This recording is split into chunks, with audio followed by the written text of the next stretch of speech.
Life is a joy, but people see life very differently. And people don't always realize that the way that they see life depends on their consciousness. People will see life differently based upon their level of consciousness. If there are unresolved reactions and impressions from past experiences, this will affect the way we see the world. We don't see the world clearly. The world appears as if it's good or bad based upon the nature of the thoughts and feelings we have repressed within, based upon what's unresolved in the subconscious. We can only begin to see the world clearly when we clear our subconscious mind. Otherwise, life is simply a reflection of what's unresolved for us. It's a simple spiritual concept, but I want to talk more about this and explain this more. We have this great tool now for self-realization. Everything in this life, every experience is designed for us to come to a greater realization about ourselves, about the world. It helps us release what's untrue, what's unresolved, what's simply trauma and karma we're carrying with us. If we allow it, everything's a very spiritual experience. But we have to have the right attitude, and we have to work at it consciously. For someone doing sadhana, everything is a blessing, everything is a wonder, everything teaches us more, takes us deeper within. A lot of people will look at their dreams.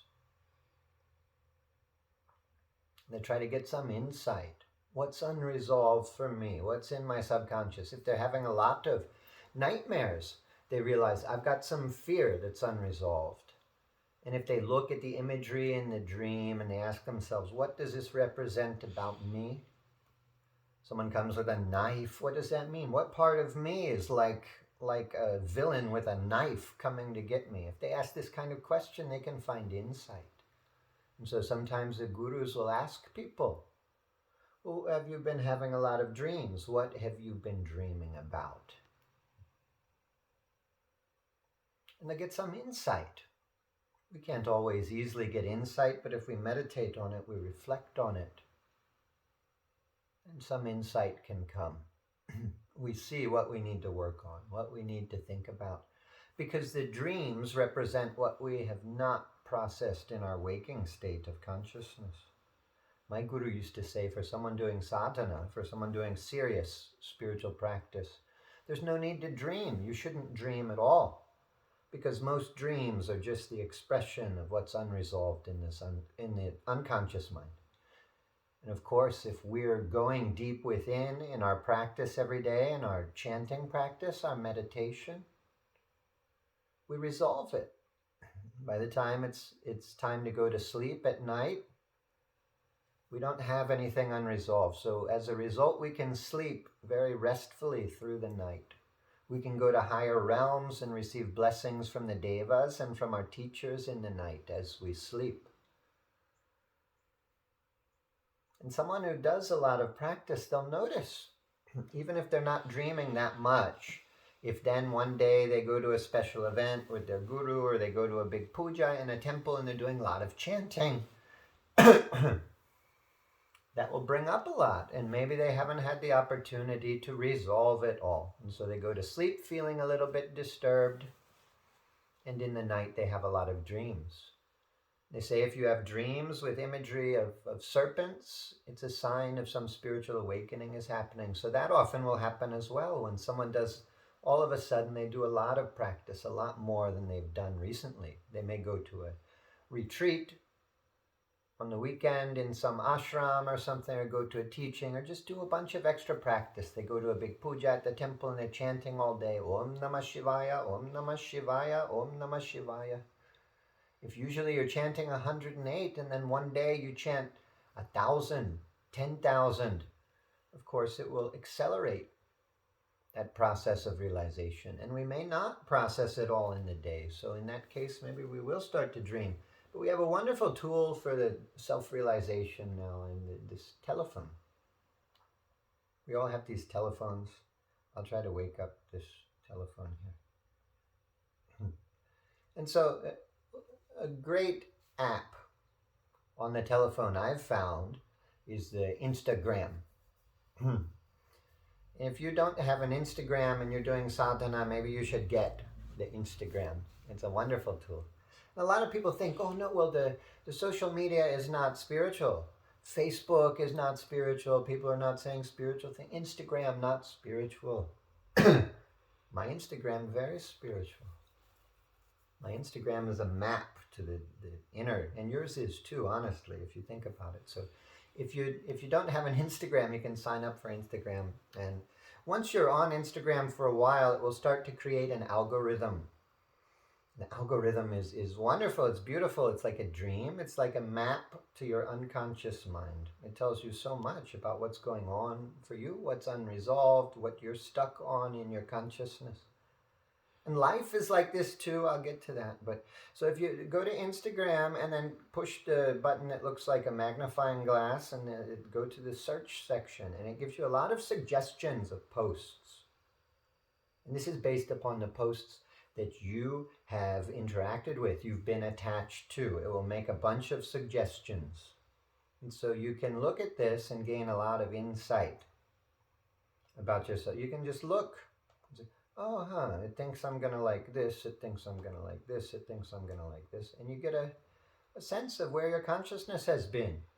Are these posts spiritual? Are they beautiful? Are they dark and depressing? Are they bright and colorful? And you can do a little exercise here, which is a wonderful, wonderful exercise to do because it shows us the process of the spiritual practice. The algorithm in an app like this is very much like a dream, which is a reflection of what's unresolved in the unconscious mind. So if we look at it with this awareness, it's a beautiful and wonderful tool. And we can learn the process of sadhana by playing around with this as well. If you say, okay, so how many posts have people in it? How many posts have some beautiful plants or whatever else in it? And so if you want to see more plants, what do? You go to the post and you click a post that has some plants. And of course, the more time you spend with it, the more the algorithm starts to think, okay, this is what this person likes to look at. This is what's going on for them. Of course, it helps. Don't just look, zoom and examine the photo very carefully. And you can even click on that page and go there and click on other posts of theirs that's similar, that you want to see more of this. And then go back. And so, all these things, you can change it. You can practice. If you see more men than women, you can change and put more women than men. Or if you see more women, you can change it and see more men. All you have to do is then, let's say I want to see more men. So I click on the man. And then zoom. And then go to the page. And you can comment. You can say, nice photo. And the more you interact, the more you comment, the more you like it, the more you examine. And you can stay for a long time on that page and look at all their posts and like everyone and all this kind of thing. And it helps to change that algorithm. And so you can keep looking. If you're seeing only women, you want to see men, just keep scrolling. There's a man, you click. Okay. Let's change the algorithm. We're doing it consciously. This is how we do sadhana. We change our unconscious mind by consciously willing for other things to happen. And of course, so once you've done this for a while, go back to the top of the page and reload. And it may not change immediately. If you reload, then you see, are these still here or is it different? Am I seeing different? And you may not, if you're seeing all women and you want to see men, of course you click the men, you examine the men, you zoom, zoom, zoom, zoom, zoom. Or if you don't want to see people at all, you want to see a flower, beautiful flower, zoom, zoom, zoom. Like it, comment, and go to the page, look at other flowers, look at suggestions of similar pages, go to them. And then look again for another flower or beautiful nature photo. It may not happen the first time when you reload the page. You may still see all just people, all whatever. But, eventually you keep scrolling, you'll get to one flower. You want to see more flowers? So, click that, zoom it, examine it. Oh, beautiful flower. The longer you stay, the more the algorithm thinks you have an attachment to that. And so you can look at this as a tool to say, okay, where is my mind? Where is my consciousness going? But then you can change it. You can consciously pick the spiritual, uplifting photos. Here's a guru. Click on the image of the guru. You look at the teaching. You can change it so it will affect your consciousness. Here's another guru. I can click this. And of course, like I said, first time you do it, then you reload the page, it may not change. So do it again. Spend an hour doing it. And next day, do it again. Do it again. Do it again. You can change it. You'll see. You can change the algorithm very easily. We can change the state of our mind also very easily. Because our life not only looks like a reflection of our unconscious state, but our life behaves like a reflection of our unconscious state.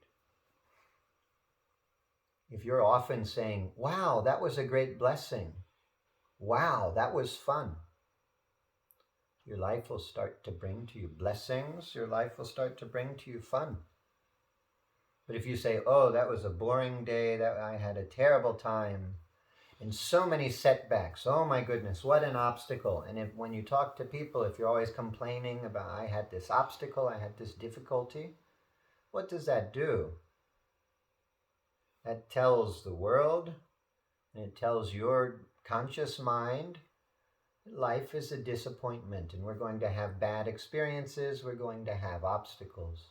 We'll start to look, unconsciously and consciously, we'll start to look for obstacles, and life will start to send obstacles to us, saying, hey, you need to look at this obstacle complex that you have. In sadhana, we can trick ourselves very easily. Why do I wear this clothes when I talk to you? I wear the dhoti and angavastram. It's so I can trick you into thinking I have something good to say. So you might listen and benefit a little bit from it. My guru used to say, it's very important what we wear. You see a lot of people, if they enter into their Saturn period, their 7.5 years of Saturn, they begin to get depressed. And they start to wear all black. What happens if you wear all black? We start to focus. It becomes like a meditation on this dark color. And of course, the dark color light in our aura indicates dark emotions like depression, anxiety, intense fear, these dark grays and browns and black color in the aura. And so when we wear these colors, we're setting a signal to the mind. Of course, if you wear light colors, a pastel yellow color, helps to uplift the mind. This is like a spiritual knowledge color. If you see a guru teaching, a great saint like Adi Shankaracharya or Buddha or Jesus, you see a great prophet, a great saint teaching, you see bright yellow color in their aura if you look with the third eye. And of course, if you know your astrology, you know your Jupiter is good, wear the yellow. If you know your Mercury is good, wear the light green, light pastel green. If you know your Venus is good, wear the white, wear the light pastel colors, variegated different colored pinks and light blues is very good for Venus. Each planet has its own color. If we know the good planet, if we know our doshas in Ayurveda, we can, if you're too hot, too pitta, you can wear the more cooling colors. Blue, green, white. If you're too cold, you're too vata or kapha, you can wear the warming colors, the yellow, orange, these kind of colors. If we wear the light colors, it helps to bring about more positive emotions. We start to enjoy life more. We start to have more fun. But my guru used to say, what we wear, it starts to affect how we think of ourselves. And it definitely affects the way other people think of you. My guru had asked the question, if you go out in just normal clothing and you say to somebody, stop, in the name of the law, stop, what will that person do? Probably they'll look at you like you're crazy. They may not stop at all. They may stop and turn around and see who's saying this, and when they see you in your normal street clothes, they'll say, look at this crazy person. Why would I stop for them? But of course, if you wear the police uniform and you say, stop in the name of the law, what will the person do? They'll stop. They'll stop where they are because they believe you have authority because of what you're wearing. So if you wear more spiritual clothing, you wear sari, dhoti, or even nice suit, nice, discreet, modest dress, looks very nice, very well kept, then you start to believe, and people will start to believe this is a spiritual person. This is not a person focused on materialism, not a person focused on partying, not a person focused on getting a lot of money. This is a person focused on something higher in life. And you'll see this of the great scientists and the great humanitarians, and also the very spiritual seekers. They'll dress in a modest way, in light colors, very conservative clothing. They're not trying to stand out and draw attention to themselves. They're not trying to attract a lot of fun through what they wear. They're very focused on something higher. And so we can convince other people that we are spiritual, that we're having a spiritual experience, and we can convince ourselves that we're having a spiritual experience by what we wear, by what we say, by what we do. And we get a reflection of what's going on in the mind from what we see in our dreams and what we see in the algorithm, what posts are suggested for us on the Facebook. I like the Instagram because it's very easy to go to that search page and see just what does Instagram think you want to see. There's a reason for it. It's because in the past you stopped and you looked at a post, and you zoomed in on it, you commented on it, and you went to that page and looked at the other post there. There was some attachment there. What is unresolved? What is your subconscious mind trying to say to you? If you ask yourself this kind of question, then even looking at the social media becomes a sadhana that can help to free us and help to uplift us. In our lives, we've got to practice being positive. We've got to practice being thankful. We've got to practice having faith. And of course, the spiritual practices help us to transcend all of it. When we look at the meditation form of a deity like Ganapati, of course, Ganapati is not a man with an elephant head. Ganapati is a Mahadeva, spiritual being. His body is made of spiritual light. He's in another realm altogether. Doesn't have a human form, but these meditation forms were created for us as humans. There's certain imagery and symbolism. Certain colors have an effect on our consciousness, certain images. We look at the elephant head, and what does that connote? A lot of things. Ganapati gives us wisdom, right? They say the elephant is a very, very smart animal. 60 years later, the elephant will remember a person. The elephant's very intelligent. But Ganapati is the remover of obstacles. He's Vinayaka, Vignaraja. He rules the obstacles. And what can the elephant do is a lot of work really quickly, really easily. That it would take 50 men to do. The elephant just goes with his trunk, picks up a tree, rips it out of the ground. Lumberjacks will be chopping that tree for hours. And Ganapati also, he has the big belly, and he represents wealth. He's Lambodara, big belly. Symbolizes the whole world and fullness and abundance. And who traditionally has elephants? It's a very wealthy people. Raja has elephants, the king. Or maybe the zoo, a big organization that has a lot of money has an elephant. Or a successful temple, big temple. Temple with a lot of devotees, a lot of donations. A little temple may not have an elephant. They can't afford it. We need a lot of money and a lot of resources. You need a well-trained person to take care of the elephant. The elephant can become very dangerous. It's a big animal. At certain times, the elephant becomes dangerous. So we need a well-trained person. We need big, strong fences to keep the elephant contained. We need a lot of food. An elephant eats a lot of food. So you need a lot of money to have an elephant. So it's a symbol of wealth there as well. But then all the things that Ganapati holds. One thing, first he's got 4 arms. What does this represent? This is beyond our human quality. A lot of the devas have 4 arms, 6 arms, 10 arms, multiple arms, and it represents the superhuman qualities that they can awaken within us.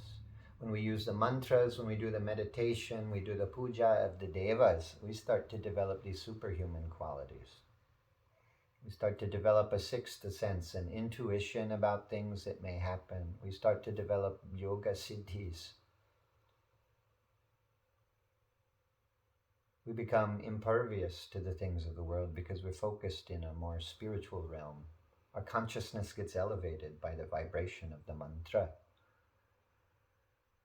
We can see how our consciousness is vibrating just looking at the algorithm in the telephone.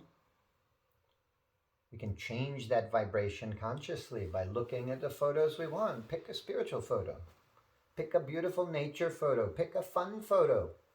Pick one that makes you smile. See, that's a problem. A lot of people, they pick the one that makes them upset. They say, it's a very unconscious process what they're picking. We should do it consciously. That's the purpose of sadhana. We start to make everything more conscious. But people will look at the post and they'll say, oh my goodness, I can't believe that person got 500 likes. I did a post like this. I only got 20 likes and they got 500. Oh my god, why is everyone liking them? And they'll go to their page and look at it. They're not saying, oh, this is a beautiful post. This makes me feel good. I want to see more of this. They're saying, I feel bad about it. I'm envious that they got so many likes on their post. So let me look at this. And then their mind starts cycling, spiraling out of control. And they say, I wonder how many likes this person got. I wonder how many likes that person got. Oh no, people like this person better than me, this person better than me. You don't know. Maybe that person paid for the ads and you didn't pay for the ads. So Instagram is showing their post to more people and not showing your posts. We always, we think this way. We think, oh, I'm so bad. Why me? Woe is me. Or say, I can't believe that person said this. Oh, this is terrible. We look at, it's all the bad things. It makes us upset. We focus on them. We dwell on them. The mind has a tendency to do that.